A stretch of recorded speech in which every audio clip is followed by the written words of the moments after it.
Welcome back to MacroMirror, your weekly pulse on the global markets.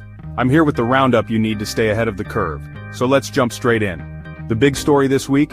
U.S. equities took off, and the spark was political. President Trump's U-turn, backtracking on firing Fed Chair Powell and floating tariff cuts in U.S.-China trade talks, reassured investors and sent Wall Street soaring. The Dow leapt over 400 points, the S&P 500 climbed nearly 1.7%, and the Nasdaq shot up 2.5%. Treasury yields wobbled but settled a touch higher, showing traders are still watching inflation risk. But the panic? It's eased off, at least for now. This good news didn't stop at U.S. borders. Asian markets followed suit, with the Nikkei and Hang Seng both posting strong gains, thanks to thawing U.S.-China tensions. That optimism flowed right through to Europe, too. ECB's Peter Casimir hinted that inflation is nearly tamed, though we're still waiting for clear policy signals from the central bank. European indices, all firmly in the green. Now let's talk numbers, because the data this week was anything but dull. U.S. durable goods orders jumped 9.2% in March. New home sales also popped up 7.4%, a vote of confidence in the property market and by extension the consumer.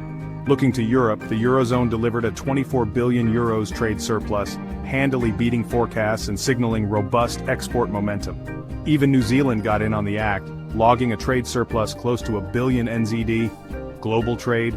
Not quite as gloomy as some had feared. Right, onto the corporate front. Netflix smashed expectations with Q1 revenue up 13% year-on-year and isn't shy about its ambitions. It's gunning to double that by 2030 and hit a $1 trillion market cap. Analysts love the push into ad revenue and exclusive content. Private equity giant KKR made moves too, a $1.2 billion bid for Swedish life sciences firm Biotage plus a fresh dividend. That's a double shot of growth and value for investors. Meanwhile, NXP Semiconductors rallied over 13% on upbeat earnings anticipation and a new €1 billion loan. Eaton Corporation kept things steady, with solid earnings in the pipeline, a healthy dividend, and a prime climate disclosure rating. In Asia, Tencent's partnership with Pony.ai and a possible Himalaya acquisition underline its drive to dominate in cloud AI and digital media. And watch out for Yum China's upcoming earnings. Analysts are hedging their bets, but the long-term trajectory looks promising.